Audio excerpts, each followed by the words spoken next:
मैं राहुल आर्य आप सभी का अपने YouTube चैनल MD एजू हट में हार्दिक स्वागत करता हूं।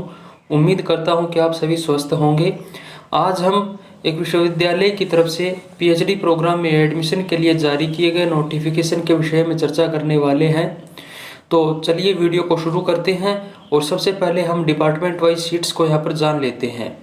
तो जैसा कि आप यहाँ पर देख पा रहे हैं किस किस डिपार्टमेंट में कितनी सीटें हैं, यहाँ पर हम देख रहे हैं कि मैथमेटिक्स डिपार्टमेंट में आपके लिए 5 सीटें मिल रही हैं, फिजिक्स डिपार्टमेंट में 3 सीटें हैं, केमिस्ट्री में आपके लिए 10 सीटें प्राप्त हो रही हैं, उसके बाद जूलॉजी डिपार्टमेंट में 7 सीटें हैं, जियोग्राफी डिपार्टमेंट में आपके लिए 4 सीटें हैं, उसके बाद बंगाली विषय की बात करें तो यहाँ पर 1 सीट प्राप्त हो रही है, इंग्लिश विषय में आपके लिए 3 सीटें हैं, इंग्लिश लैंग्वेज टीचिंग में आपके लिए यहाँ पर 2 सीटें प्राप्त हो रही हैं।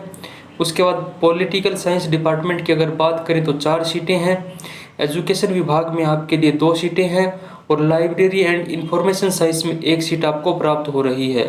तो इस प्रकार आप यहाँ पर देख सकते हैं कि आपको काफ़ी संख्या में कई डिपार्टमेंट्स में सीट प्राप्त हो रही हैं।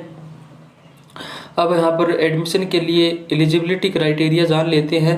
एलिजिबिलिटी क्राइटेरिया के विषय में यहाँ पर लिखा हुआ है कि master degree holder with at least 55% marks in aggregated और its equivalent grade B the UGC 7 point scale. तो यहाँ पर कह रहे हैं कि जो कैंडिडेट है उसकी मास्टर डिग्री होनी चाहिए कम से कम 55% अंकों के साथ, वो इसके लिए आवेदन कर सकता है किसी भी मान्यता प्राप्त सरकारी यूनिवर्सिटी से, और यूनिवर्सिटी कम से कम B ग्रेड होनी चाहिए। और जो कैंडिडेट है वो UGC net get set UGC CSIR teacher fellowship आदि क्वालिफाइड होना चाहिए। अर्थात UGC नेट CSIR नेट आदि अगर कैंडिडेट के पास है उनमें उनको क्वालिफाई कर रखा है तो वो भी यहाँ पर ज़रूरी है होने चाहिए।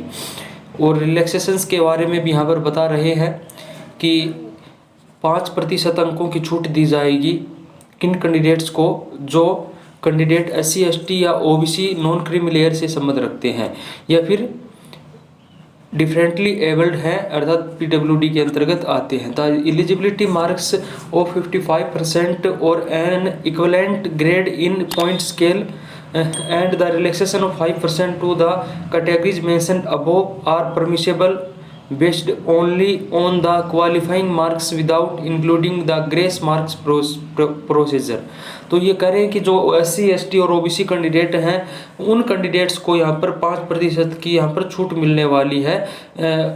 और आगे कह रहे हैं फीस के बारे में कि एप्लीकेशन फ़ीस कितनी लगने वाली है आपकी। तो एप्लीकेशन फ़ीस जो है वो 1500 रुपये है और प्रोस्पेक्ट का जो चार्ज है वो यहाँ पर 500 रुपये है। तो कुल आपकी जो फीस एप्लीकेशन की वो 2000 रुपये लगेगी। अब इम्पोर्टेंट डेट्स के बारे में भी यहाँ पर कहा हुआ है।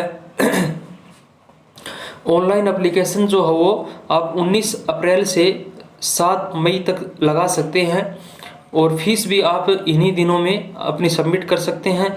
Document verification and application form submission at university headquarter. तो यूनिवर्सिटी हेडक्वार्टर ये जो फॉर्म निकाले गए हैं ये नेताजी सुभाष ओपन यूनिवर्सिटी कलकत्ता की तरफ से निकाले गए हैं।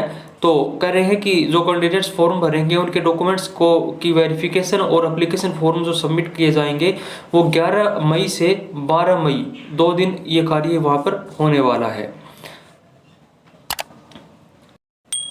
यहाँ पर कह रहे हैं कि after completion of Netaji Subhash open university research entrance test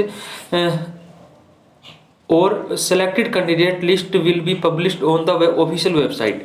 तो जब सारी प्रोसेस हो जाएगी, एंट्रेंस एग्जाम हो जाएगा, वाइवा इंटरव्यू वगैरह कंडक्ट हो जाएंगे, तो जिन कैंडिडेट्स को सिलेक्शन होगा वहाँ पर PhD एडमिशन के लिए जिस डिपार्टमेंट में, उनकी जो लिस्ट है वो ऑफिशियल वेबसाइट पर पब्लिश कर दी जाएगी। तो आपके लिए आज ये अपडेट है जो कि नेताजी सुभाष ओपन यूनिवर्सिटी कलकत्ता की तरफ से है। अगर आप इसके लिए इंटरेस्टेड है तो आप इसकी ऑफिशियल वेबसाइट के माध्यम से आवेदन कर सकते हैं। ऑनलाइन एप्लीकेशन आपको डालने हैं और फीस वगैरह और किस डिपार्टमेंट में कितनी सीटें मिल रही है ये सभी बातें हमने इसमें डिस्कस कर लिया है। तो ये अपडेट थी आज आपके लिए। मेरे पास इसी तरह के अपडेट्स के लिए बने रही यूट्यूब चैनल MD एजू हट के साथ। मिलते हैं अगली वीडियो में, तब तक के लिए धन्यवाद, नमस्ते।